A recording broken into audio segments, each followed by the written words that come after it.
Good morning from Cafayate. This is one of the most important wine producing towns in the entire country. I've been in Argentina for nearly 3 months, and just like in my last video, which I shot in La Cumbrecita, which is a very beautiful German town in Cordoba, I wasn't even gonna film, but then when I got here I was like, I'm going to have to. So I'm gonna take you around, and firstly I want to show you what I got up to yesterday, because it was one of the most beautiful short bike rides that I've ever done. I'm here with my boyfriend and we hired bikes for 3,000 pesos each for 5 hours, and we went to the local sand dunes. Before we got here I had absolutely no idea that there were sand dunes in the area, but they are absolutely spectacular. The weather has been incredibly hot, especially considering that this is winter in this region. It was about 32 degrees Celsius. Let's go back in the shade.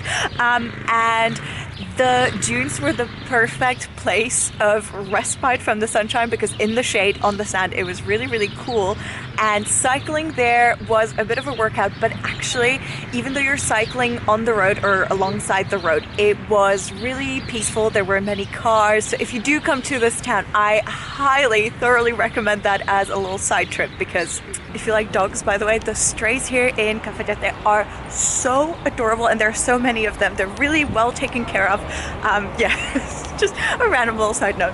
Now, Cafayate is not a big town. In fact, it's pretty small. It's got about 12,000 inhabitants, which is about the same number as the place that I'm from in the Czech Republic, this town, which you have definitely never heard of. Cafayate, on the other hand, is a pretty big tourist destination. So there are loads of hotels, different forms of accommodation. The place we stayed at is so cute. Let me do another little throwback and show you what it looked like, because yeah, I loved it, and the owners were so incredibly friendly. And before we go, let me just quickly show you the room. The sheets are messed up because of me. Local art. This is the bathroom. Really good shower. But mostly I really like this outside bit. Look at that, all the flowers. And this is our little private seating area. It's very peaceful. This is gonna be a pretty chill video. We're just gonna walk around town, see what we can find. I have been here for a day already, and I'm actually leaving this afternoon. I always love these more chill travel days where you just walk around with no particular plan, because in a place like this that isn't particularly large, you inevitably will end up discovering so many cute places by just walking around. And one thing I really like about this town, well, among many, is the street art. There's so much of it. It's really beautifully done, and most of the street art, from what I've seen, sorry, I'm going to take off my sunglasses. I always find it really impersonal when I'm filming a video and I have them on. Anyway, as I was saying, most of the street art in the area that I've seen is really deeply rooted in the fact that this area has a huge indigenous population. And as soon as you arrive in these parts of Salta province, or Jujuy as well, which I've not been to yet, but I'm going to go to very soon, you definitely get a sense that this feels very different to the south of the country. And for me personally, as a European, the other parts that I visited so far, Mendoza or Buenos Aires or Cordoba as well, have felt more familiar because of the food and the culture, whereas here in the north of the country it feels less familiar, and to me, because of that, more interesting, because I really like traveling to find out new things, learn about different cultures.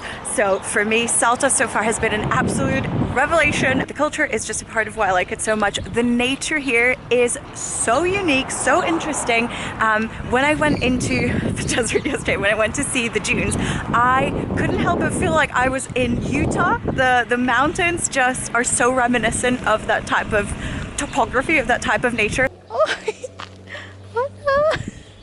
This is officially one of the cutest playgrounds I've ever seen. Look at it, that looks like so much fun. Update, I have looked on Google Maps and I have found a place that I absolutely have to visit. It's a goat farm where you get to try goat's cheese, and you get to, most importantly, meet the goats. I think it's primarily aimed at children, but anyway, here we are. And in order to get there, normally people will go by car. Like I already said, I don't have one, and so I'm just walking alongside the river. It's not a very popular tourist route, I have to say. You just go through these small side streets, but it is really cool. It's really beautiful. And on my right here, you can see all the vineyards. There are so many in the area.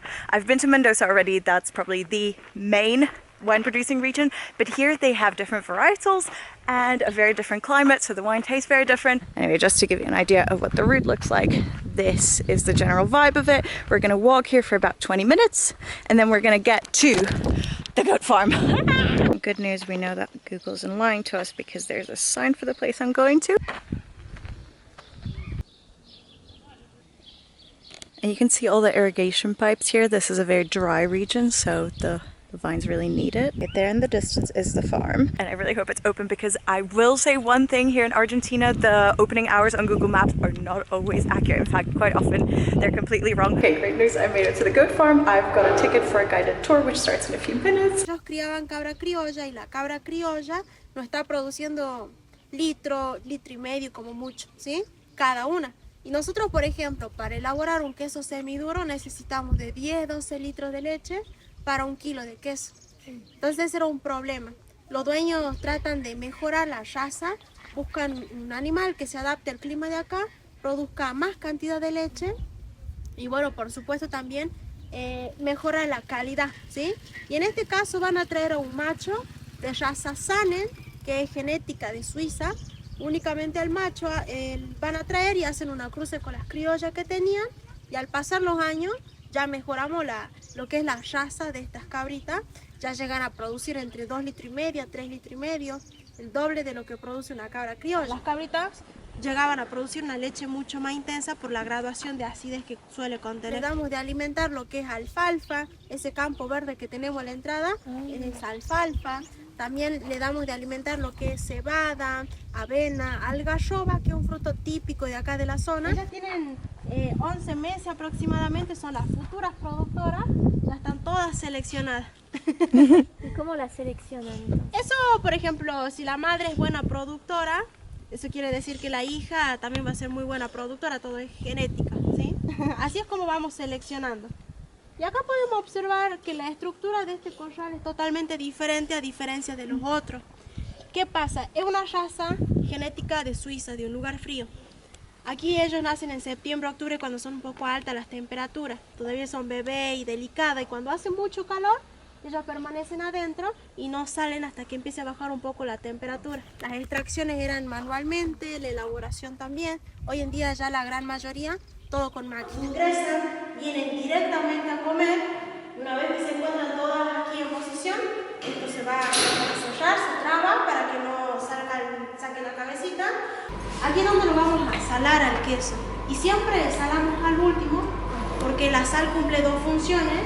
Es una forma de conservar el alimento y deshidrata. Tenemos fresco, orégano y ahumado. Le sigue un criollo de vaca natural, un queso más de campo, y finalizan con un criollo de vaca con ají.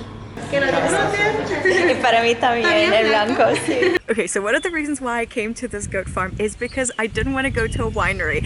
The wine here is amazing, don't get me wrong, but I'm not much of a wine person and I wanted to go do an activity. So this was perfect. I'm actually kind of amazed at the price of this because I paid 1,500 pesos for the tour, which was pretty long, very thorough.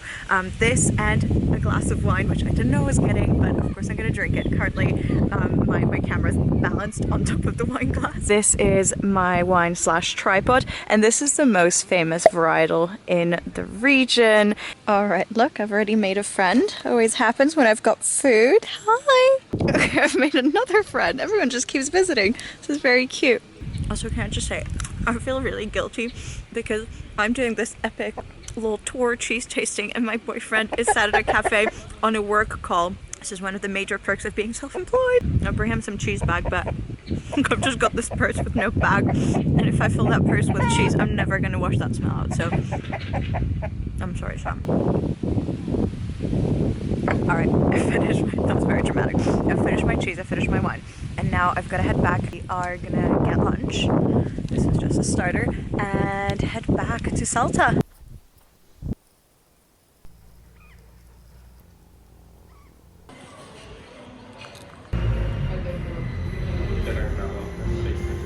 Yes, that's exactly what I would like to do.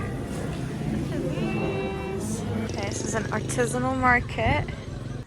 I think this one is perfect for you. These are amazing. The postcard with the llama on it, or alpaca. In the cazuela, if you look at it, it's like a tagine, like a micro oven.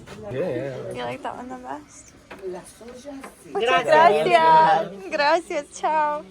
Oh. This might be the best purchase I've ever made. All handmade.